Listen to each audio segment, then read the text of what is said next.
Hello, मैं रोशन गिरी आज आपको मॉडर्न हिस्ट्री का पहला lecture battle of Plassey start करेंगे। ठीक है। तो एक ऐसा युद्ध, ठीक है, जिससे हमारे इंडिया का हिस्ट्री चेंज हुआ। ठीक है, मतलब जब बैटल ऑफ प्लासी हुआ, ठीक है, बैटल ऑफ प्लासी से पहले वाले हिस्ट्री को हम लोग क्या बोलते हैं? Medieval history. ठीक है, और बैटल ऑफ प्लासी के बाद मॉडर्न हिस्ट्री। ठीक है, तो एक तरीके से हम कह सकते हैं कि हिस्ट्री जो है चेंज हो गया हमारा बैटल ऑफ प्लासी की वजह, बैटल ऑफ प्लासी के बाद। ठीक है, क्योंकि ये एक ऐसा युद्ध था, ठीक है, जिसमें मुग़लों का, एक तरीके से कह सकते हैं कि मुग़लों का यहाँ से जो साम्राज्य था वो धीरे धीरे हर जगह से ख़त्म हो रहा था। ठीक है, और जैसे ही बैटल ऑफ प्लासी हुआ, ठीक है, उसके बाद हम कह सकते हैं कि लगभग 75% मुग़लों का साम्राज्य बिल्कुल ख़त्म हो चुका था। ठीक है, ऐसे तो मुग़लों का साम्राज्य औरंगज़ेब की मृत्यु के बाद ही आपका ख़त्म होने लगा।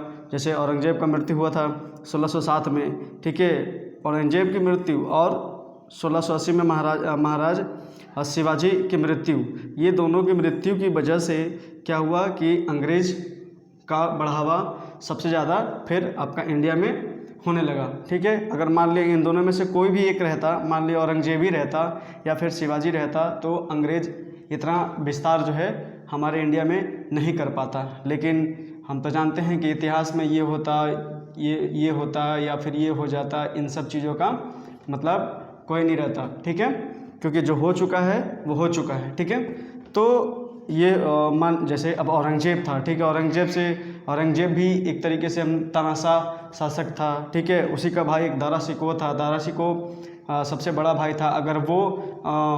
अगर सत्ता उसको मिल जाती मुग़लों का, तो इंडिया का इतिहास कुछ और होता। ठीक है, लेकिन ऐसा नहीं हुआ। ठीक है, तो होगा या फिर ये हो जाता, ये रहता तो हो जाता, इन सब बातों का मतलब हिस्ट्री में नहीं होता। ठीक है, तो बैटल ऑफ प्लासी के बारे में आज हम लोग ये करेंगे, और ये लेक्चर स्पेक्ट्रम का फर्स्ट लेक्चर है। ठीक है, हम स्पेक्ट्रम से ही आपका लगभग 30 से 32 लेक्चर होगा मॉडर्न हिस्ट्री का, वो हम लोग कवर करेंगे। ठीक है, अब ऐसा नहीं है कि आपको रेगुलर हर एक दिन में आपको एक लेक्चर मिलता रहेगा। ठीक है, हर 2 दिन या 3 दिन पे एक एक लेक्चर हम देते रहेंगे। ठीक है, जैसे कि हम लोग जानते हैं कि सबसे पहले पुर्तगीज आया 1498 में। ठीक है, और वास्को डी गामा आया 1498 में कालीकट में, लेकिन उसे कुछ मिला नहीं, वो खाली हाथ वापस लौट गया। ठीक है, पुर्तगीज 1498 में चला गया। ठीक है, उसके बाद क्या हुआ कि लगभग 16वीं सेंचुरी में, ठीक है, 16वीं शताब्दी में जहांगीर का शासन चल रहा था। तो उस टाइम 2 फ्रेंचेस थॉमस रा और विलियम हॉकिंस आते हैं और रिक्वेस्ट करते हैं उनसे कि हम यहाँ मतलब अपना कंपनी खोलेंगे। ठीक है, इस तरीके से तो जहांगीर को थॉमस रा और विलियम हॉकिंस जो है बहुत सारा गिफ्ट दे करके मतलब क्या किया, उनको मना लिया। और उसके बाद जो है 1609 में थॉमस रा और विलियम हॉकिंस को ऐसा मिल गया अलाउ। ठीक है, उसके बाद 1633 में उड़ीसा में पहली फैक्ट्री खुलती है। फिर 1690 में बंगाल में फोर्ट विलियम खुलता है। ठीक है, फिर 1600 से हम कह सकते हैं कि 1600 से 1750 तक एक तरीके से कंपनी का राज्य हो चुका था। ठीक है, मतलब अंग्रेज़ भी आ रहे हैं अपना कंपनी खोलने के लिए, फ्रेंच भी आ रहे हैं, डच भी आ रहे हैं। ठीक है, पुर्तगीज आ रहे हैं, डेनिश आ रहे हैं। ठीक है, इस तरीके से अलग अलग कंट्री का जो है इंडिया को कॉलोनी, धीरे धीरे कॉलोनी नहीं कहेंगे हम, और एक तरीके से हम कहेंगे कि अपना वो कंपनी का शासन चलाना स्टार्ट करता है। और लगभग हम जानते हैं कि अंग्रेज़ का, ब्रिटिश का लगभग पूरे एशिया में, ठीक है, और उसके बाद साउथ अफ्रीका में हर एक जगह जो है ब्रिटिश अपना कॉलोनीज अलग अलग कंट्री को बना रखा था। उस टाइम ब्रिटिश किंगडम का काफ़ी वर्चस्व था, ठीक है, काफ़ी ज़्यादा मॉडर्नाइज हो चुके थे वो बहुत पहले ही, ठीक है, तरह तरह के हथियार रखने लगे थे, ठीक है।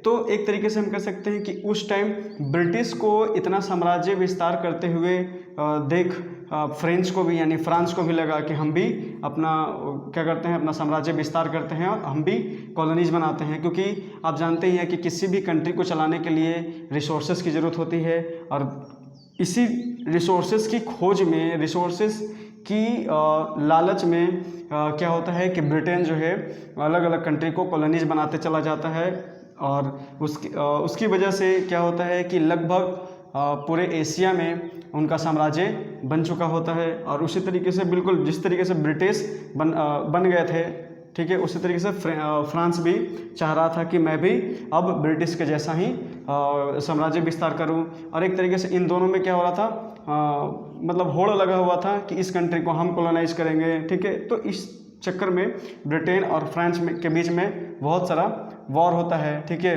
और हमारे इंडिया में भी ब्रिटिश और फ्रांस के बीच में वॉर होता है, ठीक है। जैसे हम देखेंगे, ठीक है, कि एक तो पहले ये दोनों देश फ्रांस और ब्रिटिश, ठीक है, ये दोनों तो रिसोर्सेज की वजह से अलग अलग कंट्री को कॉलोनीज बनाते जा रहे थे, ठीक है। उसी को देख करके हम कह सकते हैं कि यूरोप के अदर कंट्रीज भी ऐसा चाह रहे थे कि हम भी कुछ अलग कंट्री या फिर कहीं जा करके हम भी सेटल हों और वहाँ का रिसोर्सेज हम यूज करें और उसका रिसोर्सेज का यूज करके हम अपने कंट्री को डेवलप करें, ठीक है। तो इस तरीके से होड़ लगा हुआ था, उसमें डच भी, पुर्तगीज़ भी, डेनिश भी, ठीक है, ये सब भी क्या कर रहे थे, कॉलोनीज बना रहे थे अलग अलग कंट्री को, ठीक है। तो इंडिया के कुछ पार्ट में डच भी राज कर रहे थे, अपना कंपनी खोल के रखे थे, पुर्तगीज भी अपना कंपनी खोल के रखे थे, डेनिश भी, ठीक है।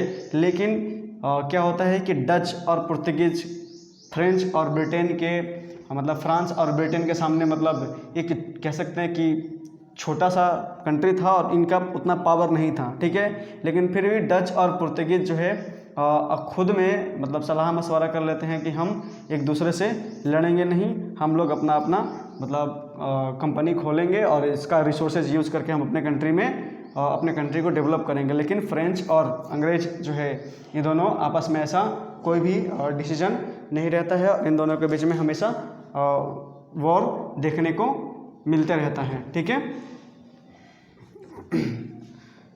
तो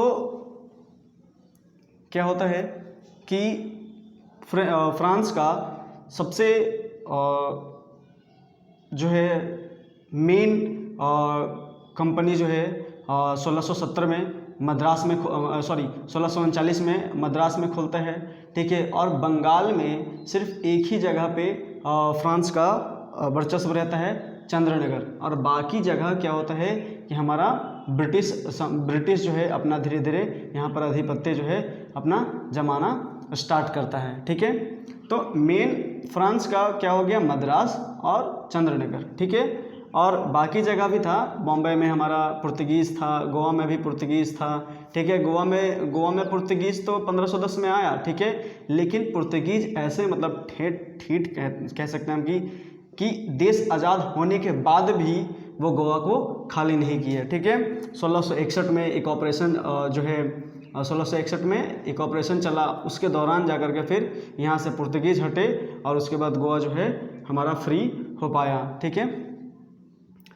तो हम कह सकते हैं कि मद्रास और बंगाल, ठीक है, आखिर जो है बंगाल को ही हम कह सकते हैं कि बंगाल आखिर अंग्रेज़ के पास तो बहुत सारा ऑप्शन था, ठीक है। या तो ये चार पांच जगह यानी आंध्र प्रदेश का कुछ जगह और ये नहीं तो फिर कर्नाटक और केरल के जगह को भी वो क्या कर सकते थे, अपने अंडर में ले सकते थे। सबसे पहला कंपनी यहाँ भी खोल सकते थे, ठीक है। लेकिन ऐसा उन लोगों ने नहीं किया, क्योंकि मतलब इसका भी एक मेन रीज़न है, ठीक है। क्योंकि ये जो रीजन है आपका कर्नाटक और केरल का और आंध्र प्रदेश का जो रीजन है, ये दोनों रीजन उतना ज़्यादा रिसोर्सेबल नहीं था, ठीक है। काफ़ी कम रिसोर्सेस थे यहाँ पर, ठीक है। लेकिन बंगाल उस टाइम बंगाल जो है बिहार, उड़ीसा, झारखंड और बांग्लादेश ये सब मिला करके बंगाल था। बंगाल कोई छोटा मोटा राज्य अब जैसा नहीं था, ठीक है। बिहार हो गया, उड़ीसा और आपका झारखंड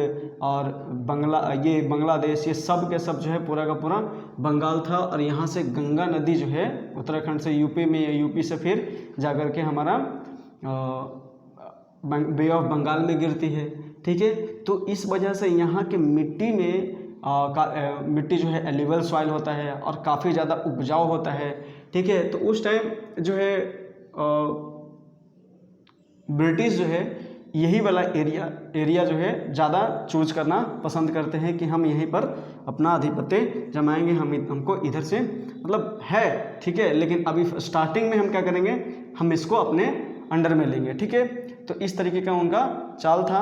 और इसके बाद क्या होता है कि ऐसा ब्रिटिश को आखिर अचानक से या फिर उनको ऐसे कैसे अलाउ कर दिया गया कि बंगाल में वो अपना क्या कर सके, अपना कंपनी खोल सके, अपना फोर्ट विलियम बना सके, ठीक है।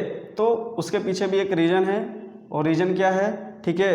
क्योंकि जैसे ही औरंगजेब मरा था, औरंगजेब के मरने के बाद, ठीक है, महाराज शिवाजी की मृत्यु के बाद, ठीक है, क्या होता है कि धीरे धीरे पतन होना स्टार्ट होता है, ठीक है।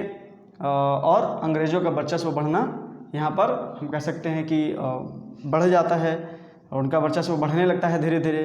क्योंकि औरंगजेब जैसे ही मरता है तो वैसे ही उसका साम्राज्य, मुग़ल का साम्राज्य का हर टाइम टू टाइम क्या होता है कि कुछ ना कुछ मतलब लोग जो है उनके गवर्नर मुग़लों से अलग करना चाहते हैं, और इस वजह से मुग़ल साम्राज्य जो है धीरे धीरे टूट जाता है, ठीक है। उसके बाद अपना बंगाल जो है एक अलग गवर्नर के अंडर आ जाता है, मुग़ल साम्राज्य के अंडर में ये नहीं रहता, ठीक है। वो उस टाइम अलीवर्दी खान के अंडर में मुग़ल साम्राज्य जो है आ जाता है, ठीक है। अलीवर्दी खान के अंडर में आ जाता है। और उसी टाइम जो 1717 ईस्वी में फ़र्रुखसियार जो है ये भी एक अपना फरमान जारी कर दिया था कि कोई भी कंपनी या फिर कोई भी अदर कंट्री का लोग जो है वो हमसे दस्तावेज ले ले और वो फ्री में अपना यहाँ ट्रेड कर सकता है, ठीक है। ऐसा फ़र्रुखसियार जो है फरमान दे देता है, ठीक है। और जब अंग्रेज़ अपना धीरे धीरे यहाँ फैलाना स्टार्ट करता है, पहले अपना कंपनी बनाता है, और कंपनी को प्रोटेक्शन देने के लिए फिर धीरे धीरे क्या करता है कि जो भी रिसोर्सेस कंपनी में बनती है या फिर मिलती है इस जगह से, उसको स्टोर करने के लिए और उसका प्रोटेक्शन करने के लिए अंग्रेज़ लोग क्या करते हैं कि फोर्ट विलियम बनाना स्टार्ट करते हैं। और इसी में फोर्ट विलियम जो है कलकत्ता में बनता है। और धीरे धीरे जब फोर्ट विलियम बन गया, उसके बाद क्या होता है कि फोर्ट विलियम को प्रोटेक्ट करने के लिए फोर्ट विलियम में आर्मी तैनात धीरे धीरे अपना अंग्रेज़ लोग जो है अपना आर्मी तैनात करने लगता है। तो ये सब देख करके अलीवर्दी खां का मतलब दिमाग ख़राब हो जाता है। और क्योंकि उस टाइम ये भी हो रहा था कि जैसे जैसे अंग्रेज़ लोग का ट्रेड बढ़ रहा था, ठीक है, तो सारा का सारा और फ्री ट्रेड करने का परमिशन जो है फ़र्रुखसियार दे ही दिया था। तो जितना भी बंगाल से रिसोर्सेज था उसका पूरा का पूरा प्रॉफिट जो है सिर्फ अंग्रेज़ों का ही हो रहा था।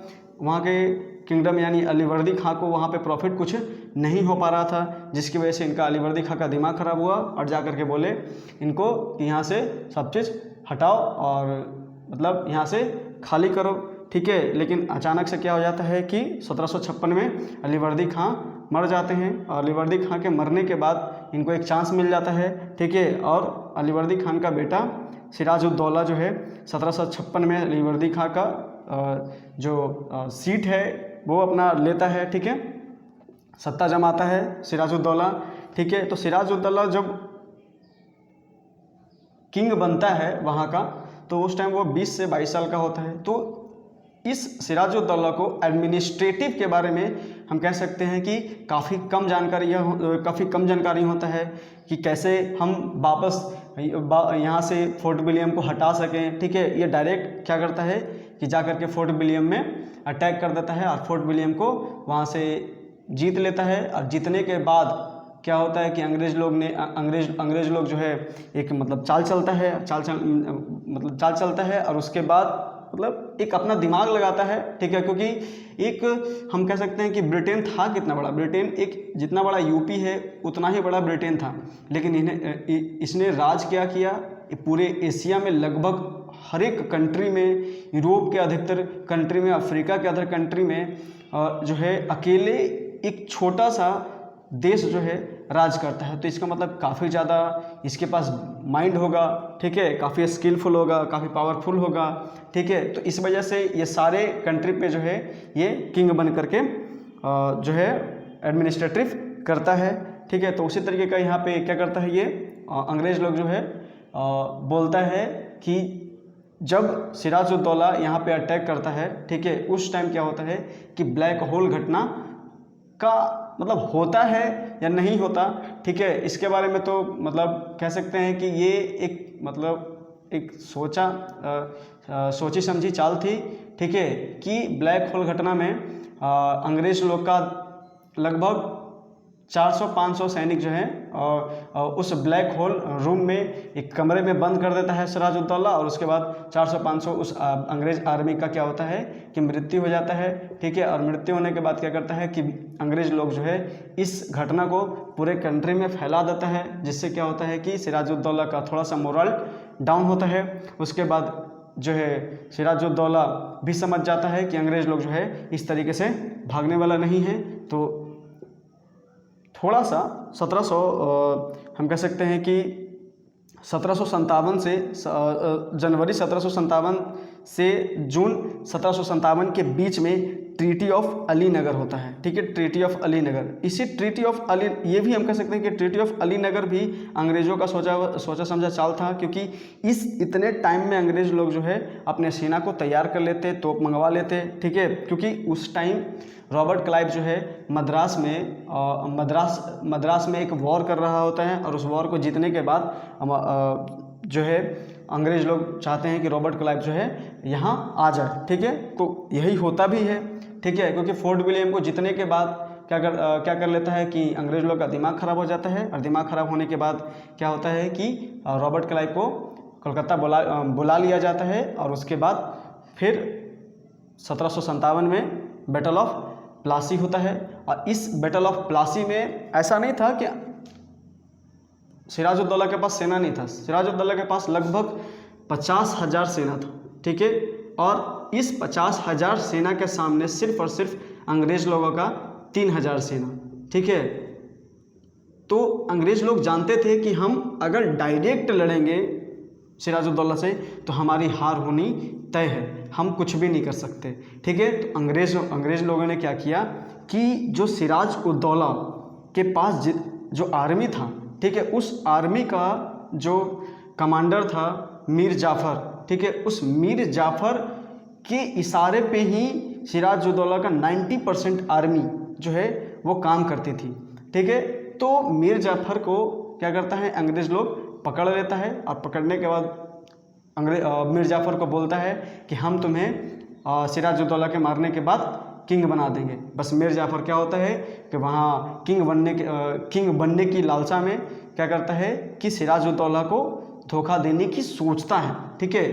जब बात ये सिराजुद्दौला को पता चलता है उस टाइम, फिर जब मीर जाफ़र को बुलाया जाता है तो उस टाइम भी मीर जाफ़र बोलता है कि नहीं, ऐसा कुछ नहीं है, हम आप ही का साथ देंगे, ठीक है। तो फिर इनका आर्मी और अंग्रेज़ का आर्मी जब आमने सामने होती है तो उस टाइम एन वक्त पे क्या होता है कि मीर जाफ़र जो है वो डायरेक्ट सिराजुद्दौला को धोखा देता है, ठीक है।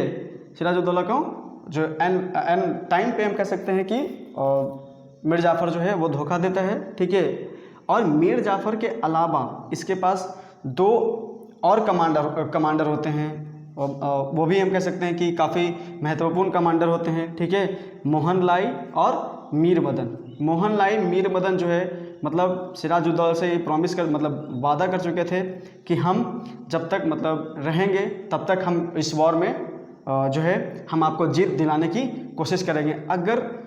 अगर सिराजुद्दौला का भी यहाँ पर एक छोटी सी गलती हो जाती है, हम छोटी सी गलती नहीं कहेंगे, बड़ी सी गलती, एक बिग मिस्टेक होती है सिराजुद्दौला को, क्योंकि 80,000 सेना के सामने, 50,000 सेना के सामने 3,000 सेना जो है वो कुछ नहीं थी। मानता हूँ कि मीर जाफ़र जो है इनको धोखा देने वाला था, लेकिन युद्ध के टाइम में ऐसा लग रहा था, ठीक है, 12 बजे तक हम कह सकते हैं कि 12 बजे तक ऐसा लग रहा था कि सिराजुद्दौला जो है जीत जाएंगे।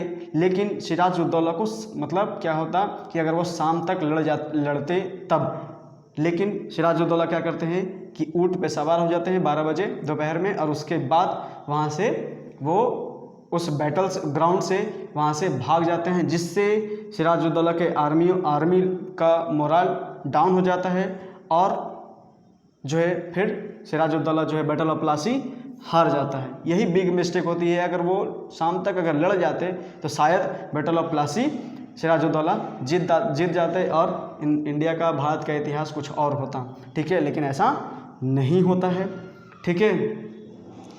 उसके बाद सिराजुद्दौला को मार दिया जाता है, और मारने वाला कौन होता है? मीर जाफ़र का बेटा मीर जाफ़र का बेटा जो है वो क्या करता है कि सिराजुद्दौला को मारता है, ठीक है, और उस मीर जाफ़र का बेटा का नाम मीरान होता है, और उसके बाद मीर जाफ़र को क्या कर दिया जाता है? किंग बना दिया जाता है, ठीक है। तो हम कह सकते हैं कि ये जितना भी आपका चला, ठीक है, तो ये बैटल ऑफ प्लासी जो है, अगर मान लिया कि बैटल ऑफ प्लासी यहाँ पर अगर सिराजुद्दौला जीत गया होता तो आज हमारे भारत का इतिहास कुछ और होता। यही रहा बैटल ऑफ प्लासी, ठीक है। अब इसके आगे अगला लेक्चर में हम करेंगे, ठीक है। Thank you.